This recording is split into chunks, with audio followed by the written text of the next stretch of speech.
Hello class and welcome to 6.7, Integer Exponents and Scientific Notation. This is kind of a lengthy section because we have 4 objectives to cover, but it's not very difficult. We just have some new rules to remember. Use the definition of a negative exponent, convert from decimal notation to scientific and from scientific to decimal, and use these to multiply and divide via scientific notation. Negative exponent. Does it make sense to have negative exponent? Well, yes, we're going to see that it's useful in the scientific world. So in order to get to that, we first look at the negative exponent rule. Okay? The rule is rather straightforward in terms of the trick that is used to remember it. Now, if I have a negative exponent, if I have a negative power, okay, then go look at the base it's attached. Okay, the base attached is a, right? So the rule is flip the base. So if it's a, when I flip it, it becomes 1 over a. So flip the base, and the negative n becomes a positive n. So change the sign. The whole idea is to get it positive. Okay, so let's just remember, flip the base, change the sign. The sign of the exponent, of course. Okay. If you have too many things in the trick to remember, then you won't tend to remember. So just remember, flip the base, change the sign. The sign obviously is to do with the exponent. Okay, let's take a look at this first problem. 4 power negative 2. So again, we have a negative exponent. Look at the base. The base is 4. So flip the base becomes 1 over 4. Change the sign from negative 2 becomes a positive 2. It gets attached to the base, of course. So the 4 gets the power 2. This becomes 1 over. It's not an 8. It's not 4 times 2. It's 4 times 4. So it's 1 over 16. Box the answer. Then we have B, 10 power negative 3. Here again, the base is 10. So flip the base. So it becomes 1 over 10. And change the sign. Becomes 3. 1 over 10 times 10 times 10 is 3 zeros there. It's a 1000. And that's your answer. Okay. What happens if you have a negative exponent in the denominator? Again, no worries because the rule is still the same, right? So let's write that out here. 1 over a power negative n, right? So look at your exponent and look at the base. The base is a, right? So the a is in the denominator, so flip it. So your a goes to the numerator. Okay, flip the base, change the sign. Okay, see, the rule hasn't changed. So let's look at problem A. 1 over y power negative 4. The base is a y, so we are asked to flip it. So y is in the denominator. If you flip it, it goes to the numerator. So it simply becomes y, and change the sign, y power 4.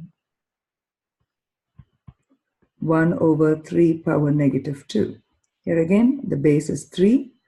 If you flip it, it goes to the top. So 3 power, and change the sign, 3 power 2.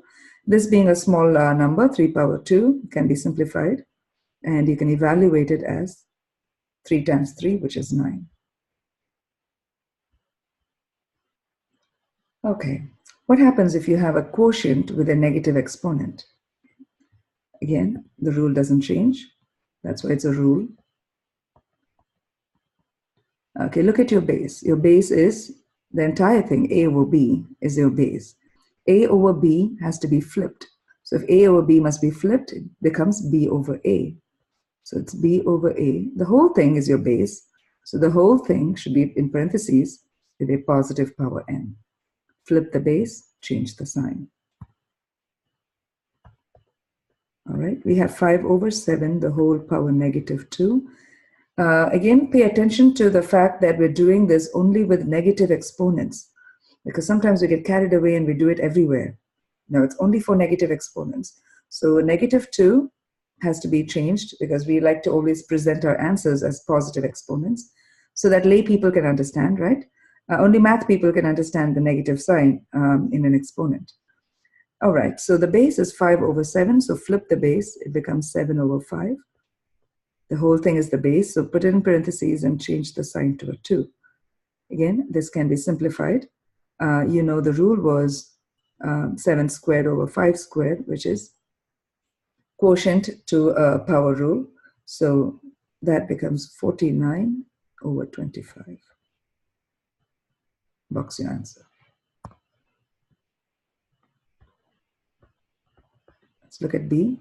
Negative 2x over y, the whole power negative 3. This is interesting because we have a negative in the parentheses and so on. All right, here's the thing. Now, when you have a negative right in the middle, right, we've seen this before, that the negative sign is for the fraction. The negative sign is for the fraction, which means the negative sign equivalently can be attached to the numerator or the denominator.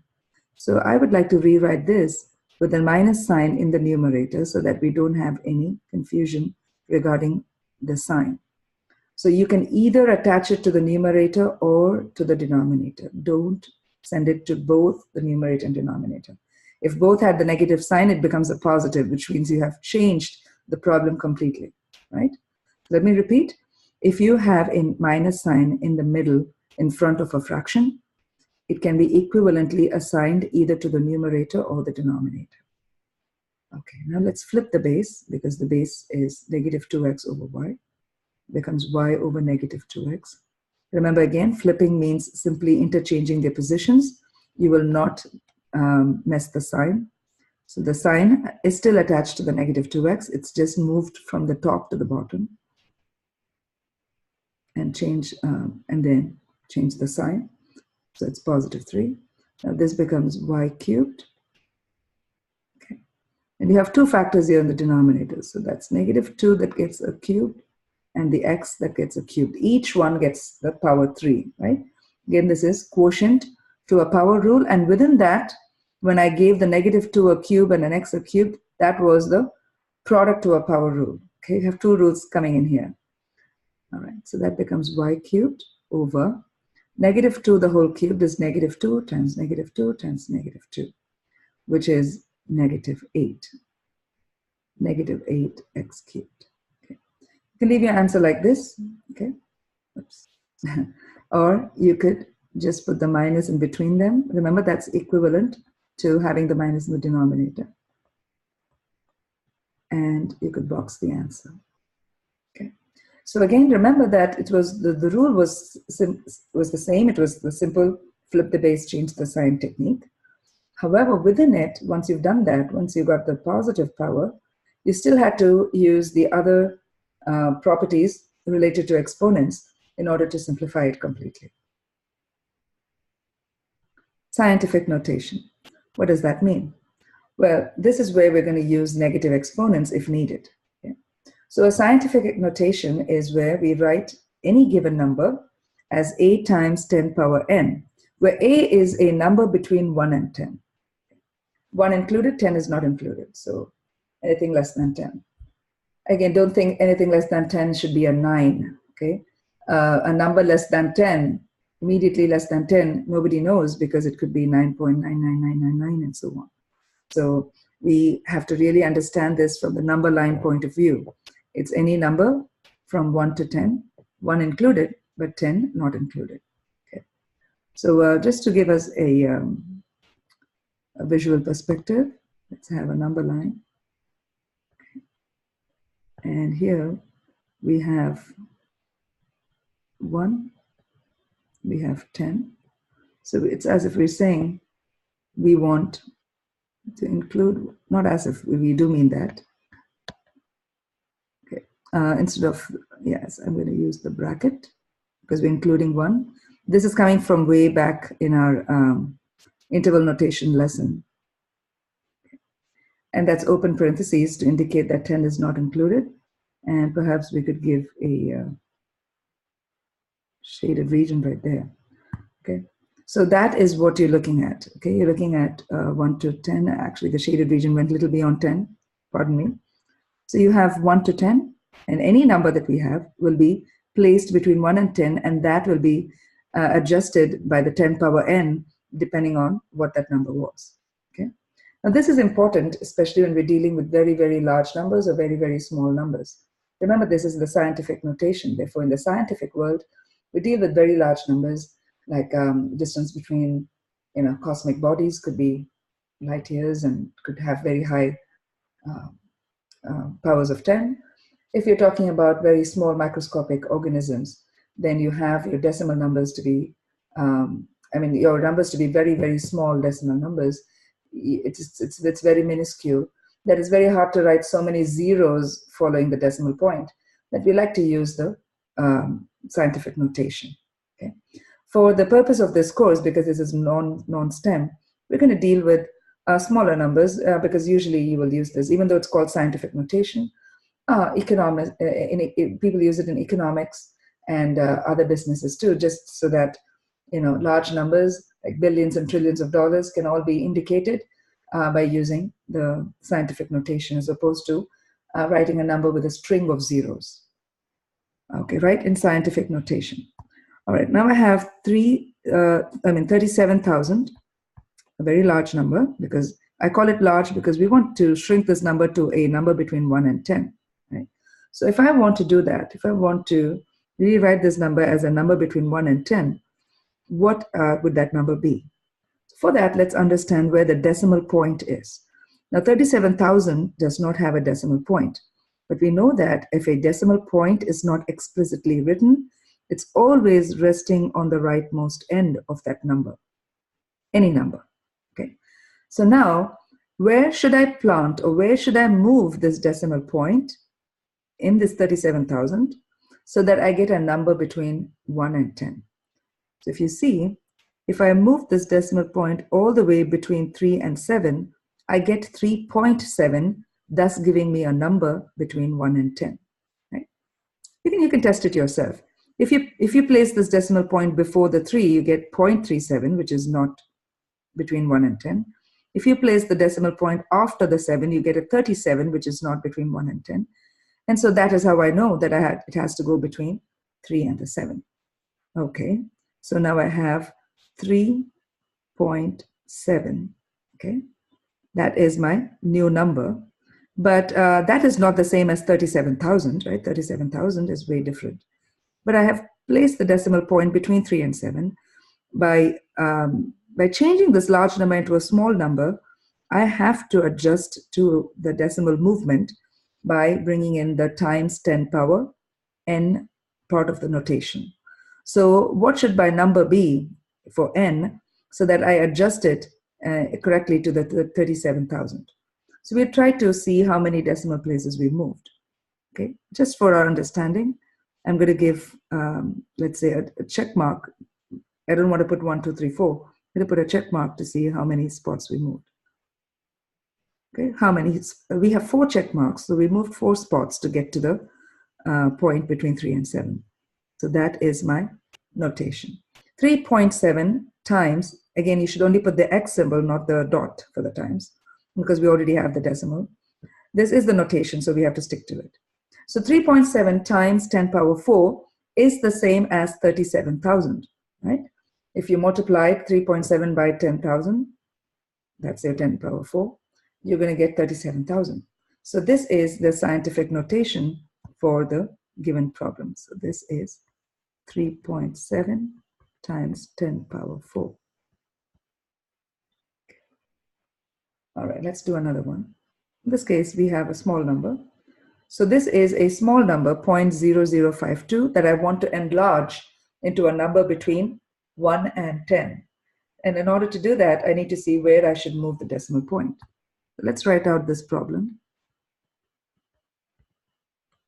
So we can clearly see where the decimal point is because it is part of the problem.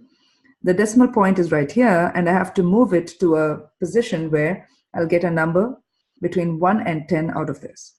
So 1, 2, 3. If I move 3 spots to the right, I get to move the point between 5 and 2. So that will be 5.2. Because I made this small number into a large number, right? 0.0052 is a very small number that I wrote as a large number, 5.2. I have to adjust it. So I moved how many places to the right? 1, 2, 3. I moved 3 places to the right.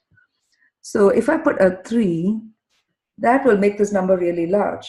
But how do I indicate it's a very small number that I have bumped up? That is where we bring the minus sign.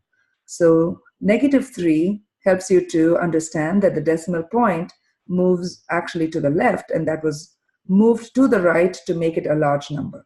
Okay? So please understand again that a negative power indicates a very small quantity, and a positive power indicates a large quantity. Okay, let's write that somewhere. Okay, negative exponent implies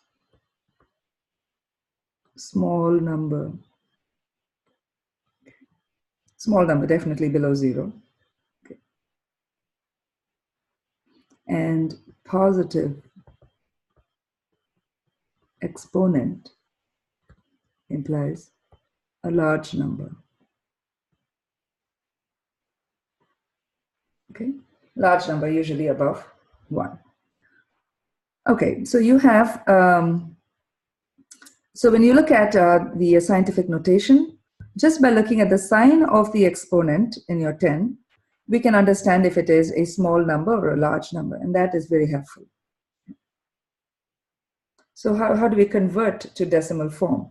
Decimal form is it's also known as the standard form. Sometimes you'll see that in the book. So standard form. Standard form is the regular way we write things, okay? We don't write it in decimal notation, in scientific notation in regular ways. So when they say decimal form, they mean the standard form, which also means that they've given us an expression in the scientific notation. So 6.2 times 10 power 3. Okay, so we want to convert this to the decimal form or the standard form. So 10 power 3, I'm looking at the power, it is a positive exponent. Let's write that somewhere. That means it is a large number. It indicates this is going to be a large number, a number larger than 6.2. Right? So I write 6.2, okay? It's going to be larger, which means the decimal point must move to the right, right? If it's larger, it has to move to the right. So I'm going to fill it with dummy zeros at the end. Okay. I'm just going to put a string of zeros. Okay. I didn't even count how many there were. Okay. Because you can add as many zeros at the end if you want. It does not change the value. Okay. I'm doing this so that I have sufficient space to move the decimal point to the right. Okay. Okay, how many places do I move to the right? There again, the 3 in the power indicates how many places to move. It wants us to move 3 places. So I have 1, 2, 3. That's where I stop, because I don't need the remaining zeros. So this implies the answer actually bumps up to 6,200. You can put a comma there because, it is now in the standard form. And so it's a large number. Clearly, 6.2 is now expanded to a large number, 6,200, just because it was multiplied by 10 power positive 3. Okay. Again, remember, this is like encapsulating a large number or a small number in a certain limit, so that if you expand it, it becomes large or small depending on what the power is. So this is like dehydrated vegetables, So it was once this, and then you shrunk it to something else. Okay. Now we have to convert this different one into a decimal form, and this is a scientific notation that has a negative exponent. Okay. So that is the first thing that comes to mind, negative exponent. Negative exponent indicates it's going to be a number smaller than 8.9. Smaller than this 8.9 that you have attached to the number. So if it is smaller, right, then I need to move the decimal point to the left, because that's what means it's going to make it smaller. So in front of 8, I'm going to add dummy zeros again. I add as many as I want, okay, just to have enough room to move to the left. And now I have to move the decimal point to the left. And that's still indicated by -2, that means I have to move 2 places to the left, 1 and 2, and stop right there so that I know that I don't go beyond it. So it is 0.089. But as I mentioned before, we always like to write it as 0.089 to indicate that we intended that point, the decimal point in front of the 0. Okay, so 0.089 is a small number, smaller than 8.9 that we started with, and that is our answer.